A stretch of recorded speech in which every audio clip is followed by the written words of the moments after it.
কীর্তন প্রারম্ভে একটি কথা বলি মা, আজকে দিনটি বড় ভালো দিন। আজকের আমার মহাপ্রভু জগৎধীরনাথ জগন্নাথ তিনি মাসির বাড়িতে এসেছে, আর সেই উপলক্ষে আজকের এই হরিনাম সংকীর্তনের আয়োজন, হরিবাসরে নাম যজ্ঞের আয়োজন। যিনি জগন্নাথের মাসি হয়েছে আমি জানি না কত জন্মের ভাগ্য করেছিল তাই মাসি হতে পেরেছে। ভগবানের মাসি হওয়া এত সোজা কথা নয় মা। কি কজন এত এত তো ভক্ত আছে, কি বাবা এত তো ভক্ত আছে, কজন হতে পেরেছে মাসি পিসি হতে পেরেছে? দেখবেন মা একটি কথা বলি, যিনি মাসি হয়েছে না জানি কত জন্মের পুণ্য করেছিল তাই এ জন্মে জগন্নাথের মাসি হতে পেরেছে। আর আমি আপনাদের চরণে এসেছি, আমি জানি না আমার কত জন্মের সুকৃতি ছিল, কত জন্মের তপস্যা, কত জন্মের আরাধনা ছিল, তাই আপনাদের মতো ভক্তের চরণ যুগল দর্শন করতে আসতে পেরেছি। আমি জানি না আপনারা যে আশা নিয়ে এসেছে আমি আপনাদের আশা কতটুকু পূরণ করতে পারবো বাবা। কারণ মা ভগবানের লীলা, ভগবানের গুণকীর্তন বর্ণনা করা আমার মতোই অধমা কীর্তনিয়ার ক্ষমতা নয়। আমার না আছে জ্ঞান, না আছে বিবেক, না আছে ভাব, না আছে ভক্তি, না আছে চেতনা। যার মাঝে এত কিছু নয় আজকে সে কি করে ভগবানের গুণকীর্তন আপনাদেরকে শ্রবণ করাবে বাবা? এই হরি কথা গৌর কথা বলতে গিয়ে আমার অনেক অনেক ভুল ত্রুটি হবে। নিজ নিজের সন্তান মনে করে, কন্যা মনে করে, ভাই ভগিনী মনে করে ক্ষমা করে আপনাদের আতুল চরণে স্থান দেবে। আপনাদের চরণে নিবেদন। আমি জানি না আমার কোনোদিন আপনাদের সম্মুখে আসতে পারবো কিনা, এমন ভক্ত সঙ্গ নিয়ে আর কীর্তন করতে পারবো কি তাও জানি না। কারণ আমার নিঃশ্বাসে দিয়ে তো বিশ্বাস নয়। আজ আছি কাল নেই, কাল তো নাও থাকতে পারি মা। চরণে নিবেদন, কীর্তন করতে গিয়ে অনেক অনেক ভুল ত্রুটি হবে, সবাই মিলে নিজ গুণ একটু মানিয়ে নেবে। চলুন মা আজকে একটু এগিয়ে যাওয়া যাক, সময় তো খুব কম। আজকে আমার জগৎধীরনাথ জগন্নাথ মাসির বাড়িতে এসেছে। আচ্ছা মা বলতে পারে বছরে তো এত এত দিন থাকে, সারা বছরই থাকে, তাহলে জগন্নাথ কটা দিন মাসির বাড়িতে আসছে কেন? কি বাবা এই 9টা দিন মাসির বাড়িতে জগন্নাথ কেন আসে? দেখবেন মা যারা ভগবানকে ভালোবাসে, যারা ভগবানের চরণ ছাড়া কিছু জানে না, যারা ভগবানের চরণে সব দেয়, এ জগতে তাদের মতো দুঃখী কেউ নাই। এটা আমি বলিনি, এটা আমার মুখের কথা নয়। যারা শাস্ত্র পড়ে, যারা শাস্ত্র বোঝেন তারা জানবেন বাবা, অনেক অনেকে প্রমাণ আছে। আজকের মাসি হলো কেন? ইন্দ্রদম্ন রাজার যখন 18টি ছেলে মারা গেল, 18টি ছেলের মাথা বলি দিয়ে যখন 18টি পুরী ধামে জগন্নাথ মন্দিরে 18টি থাম্বা তৈরি করা হলো, 18টা ছেলে যখন মারা গেল, গণ্ডিচা দেবী ঘরে বসে বসে কাঁদছে। দয়াময় তোমায় যারা ভালোবাসে, এ জগতে তোমায় যারা মন প্রাণ দেয়, তুমি তাদের এত কষ্ট কেন দাও? একটা ছেলে নয়, দুটো ছেলে নয়, 5টা ছেলে নয়, তুমি আমার 18টা ছেলেকে নিয়ে নিলে। 18টা ছেলেকে তুমি নিয়ে নিলে, একজন মা বলে ডাকার মতো আমার কেউ নেই। কি পেয়েছি তোমায় ভালোবেসে? তুমি নিঃসন্তান করে দিলে, সব কিছু কেড়ে নিলে। গণ্ডিচা দেবী যখন ঘরের মধ্যে বসে বসে কাঁদছে, ঠিক এমন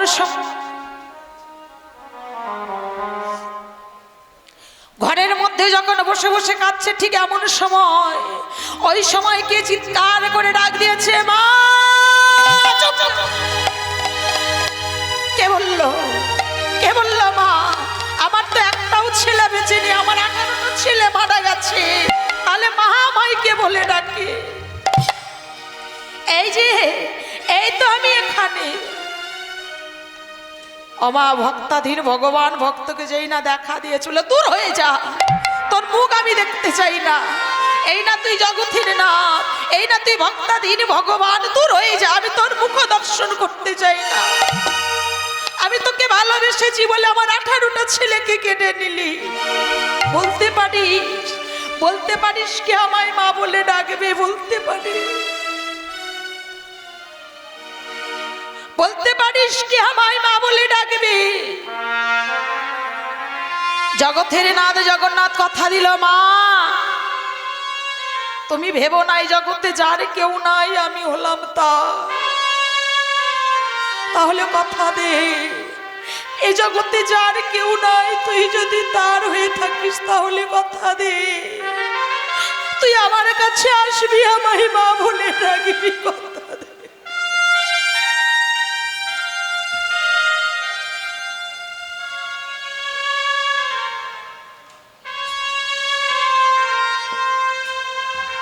জগতের নাথ জগন্নাথ কথা দিল, মা আমি তোমায় কথা দিলাম, একটা দিন নয়, দুটো দিন নয়, তিনটে দিন নয়, 5টা দিন নয়, রথের পরে 9টা দিন আমি তোমার কাছে এসে তোমার হাতের সেবা আমি পান করব।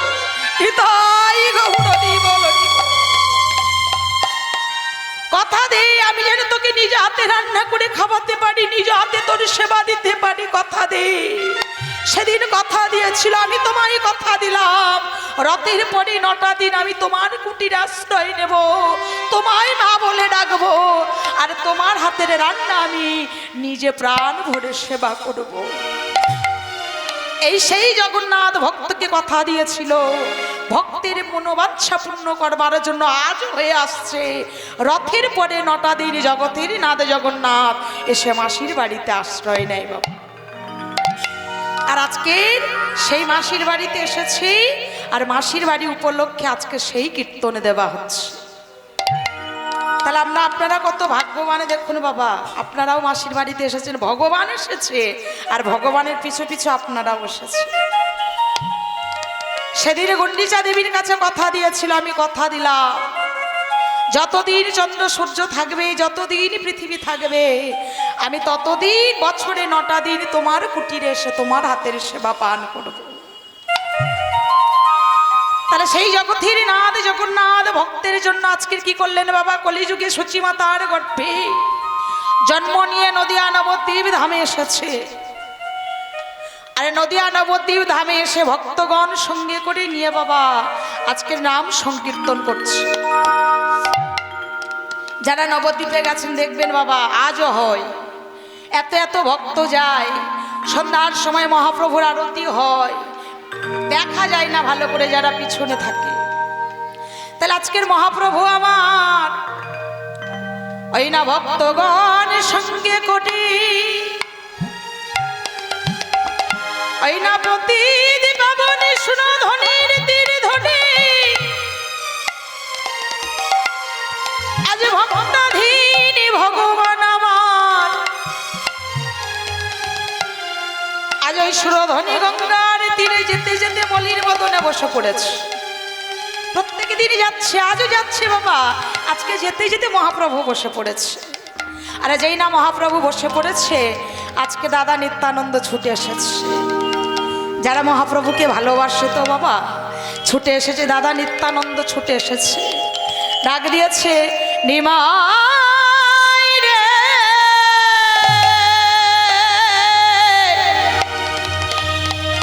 নিমাই রে, আমার নিমাই রে,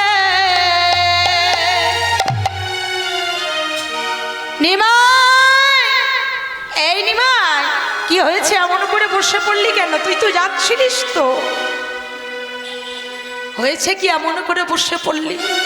একই তুই কথা বলছিস না কেন কারোর সঙ্গে? তোর নয়নে জল, একবার কথা বল। তুই যদি জানিস, তুই যদি না কথা বলিস, ভক্তগিন্নি তোকে ছেড়ে থাকতে পারব? তুই যে ভক্তজনার নয়নের মণি, ভক্তজনার মাথার মণি, একবার কথা বলেনি ভাই, একবার ডাকে সাড়া দে। আমার কথা বলছে না। নবদ্বীপবাসী দাদা নিত্যানন্দ থাকতে পারলো না, ছুটে গিয়েছে। আমার মহাপ্রভু কথা বলছে না। যদি নবদ্বীপবাসীর এই অবস্থা হয়, আরে যেদিনই নিমাই সন্ন্যাসে চলে যায় বাবা, সেদিনে তাহলে কি হয়েছিল? যেদিন রাত্রিবেলা চলে গেল নিমাই সন্ন্যাসে, অন্তর্যামী ভগবান জগতের নাথ তিনি জানেন যে বাঙালিরা একটু পিঠে পায়েস খেতে ভালোবাসে বাবা। আমরা বাঙালি তো, দেখবেন বৎসরে বাবা আর কোনোদিন পিঠে পায়েস হোক না হোক, ওই একটা দিন হয় যেটা হলো পৌষ সংক্রান্তি, প্রত্যেক বাড়িতে হয়। কি মা, হয় না? প্রত্যেক বাড়িতে পিঠে পুলি হয় বাবা, কম বেশি। তাহলে মহাপ্রভু জানে এটাই হলো সুযোগ, যেদিন ওই পিঠে পুলি খেয়ে কলির জীব ঘুমিয়ে পড়বে, এই কলির জীব যেদিন মায়ার জগতে ঘুমিয়ে পড়বে, আর ওই ঘুমানো হলবে ওদের শেষ ঘুমানো, ঘুমিয়ে পড়বি, আর সারা জনমের মতো এই নিমাইকে তাদের হারাতে হবে। যেই না নবদ্বীপবাসী বাবা পিঠে পুলি খেয়ে ঘুমিয়ে পড়ল, নদিয়ার চাঁদ গৌর সুন্দর গভীর রাত্রিবেলা সচিমাতা দরজায় এসে ডাক দিয়েছে। কেন ওমা, তিনি কি চলে যেতে পারতেন না? কারণ তিনি সচিমাকে কথা দিয়েছিল, মা যদি কোনোদিন যেতে হয়, আমি তোমায় কথা দিলাম, তোমার অনুমতি না নিয়ে তোমার নিমাই কোনোদিন সংসার ছেড়ে যাবে না। আমি তোমায় কথা দিলাম, তোমার নিমাই তোমায় না জানিয়ে তোমার নিমাই ঘর ছাড়া হবে না।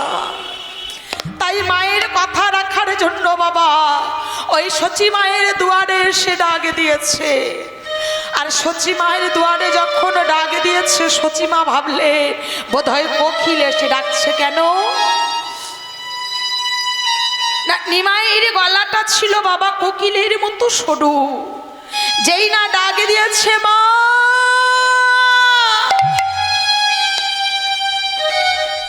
যেই না মা বলে ডাক দিয়েছে, সচিমা ভাবলেন বোধহয় সকাল হয়েছে, কোকিল এসে ডাক দিয়েছে, যা যা চলে যা, আমার নিমাই এখনো যে জেগে ওঠেনি, আমার যে নিমাই ঘুমাচ্ছে, চলে যা চলে যা।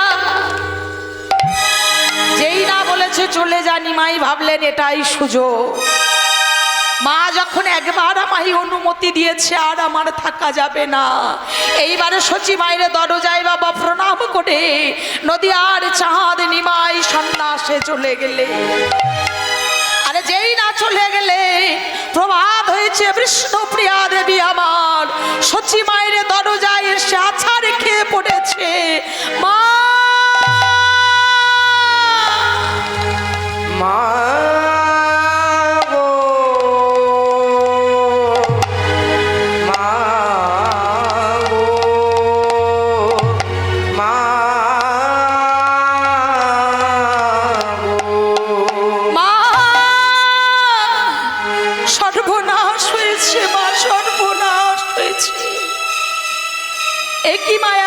এসে কাঁদছিস কেন দরজায়? তুই এসেছিস, আমার নিমাই কোথায়? আমার নিমাই কোথায় মা? তোমার নিমাই সারা জনমের মতো, তোমার নিমাই নাই। চুপ কর, চুপ কর হতভাগী, এমন কথা বলিস না। আমার নিমাই যেতে পারে না, আমার নিমাই ছেড়ে যেতে পারে না। পাগলিনীর মতো পথে ধাবিত হয়েছে সচিমা,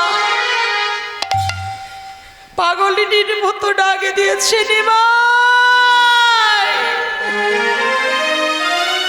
নিমাই নিমাই দাদা রে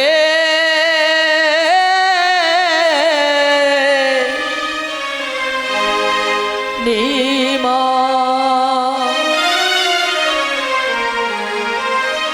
ওরে দাদা রে দাদা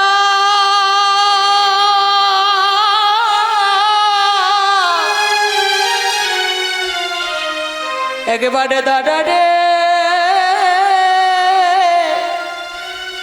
নিম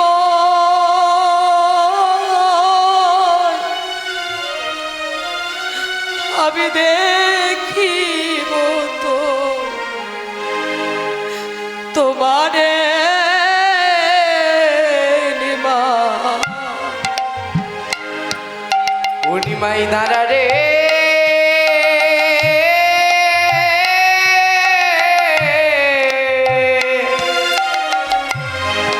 দাদা রে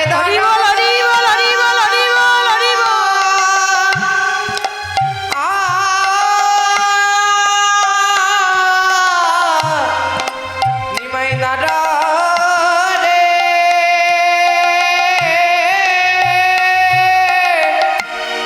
আমি দেখিব তো মারে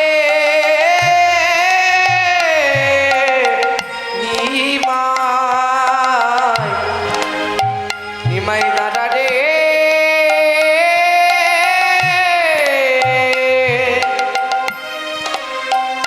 দাদা রে দাদা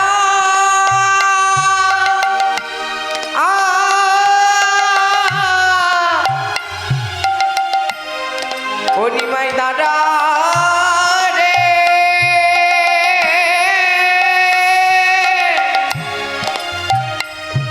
আমি দেখিব তো মারে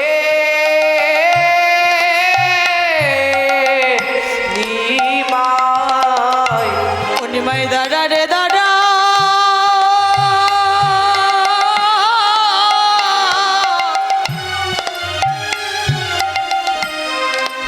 একেবারে দাদা রে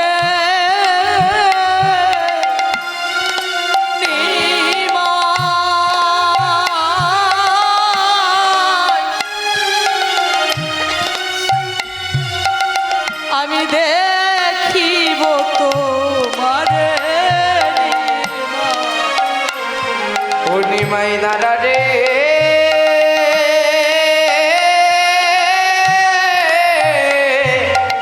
নিমাই দাদা রে দাদা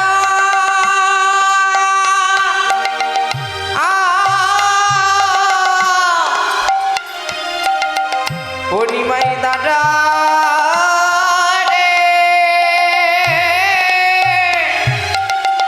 আমি দেখিব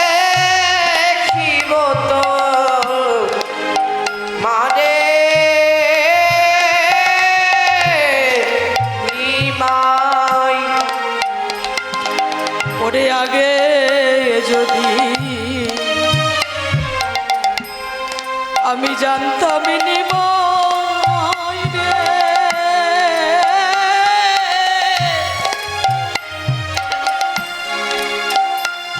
ওরে যাবি রে ছাড়িয়া ওরে আগে যদি জানতাম নিমাই রে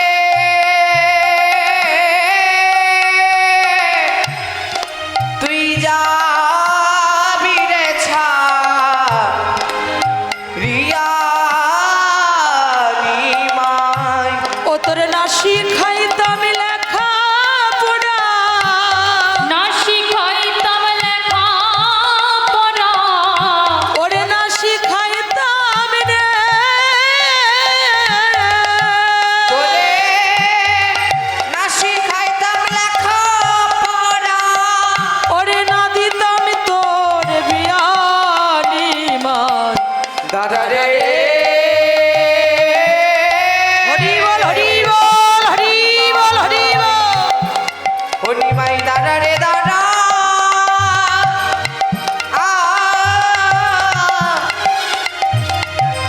ও নিমাই দাদা রে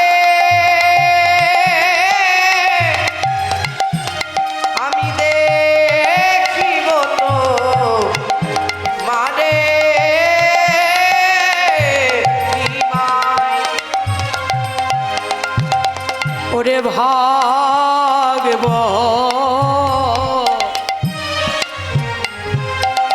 তুমি পড়রে নিমা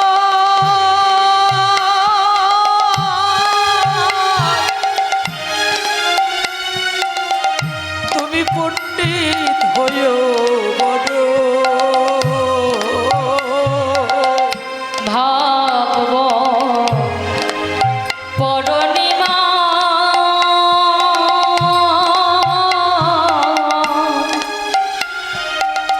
তুমি পণ্ডিত হইও বড় ওরে হরি ভাই বল হরি বল হরি বল হরি বল পরনিমাই রে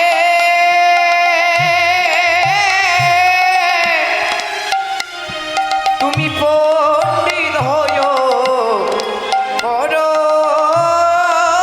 পরনিমা ওরে জগৎকে বুঝায়ে বলো জগৎকে বুঝায়ে বলো ওই না জগৎকে বুঝায়ে বলো আরে জগৎকে বুঝায় বলো ওই না মায়ের না ছাড়িও নিমান দাদা রে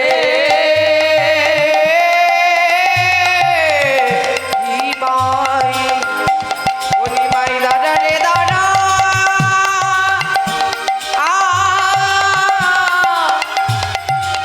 ও নিমাই দাদা আরে আমি দেখিব তো মারে নিমাই মাই দাদা রে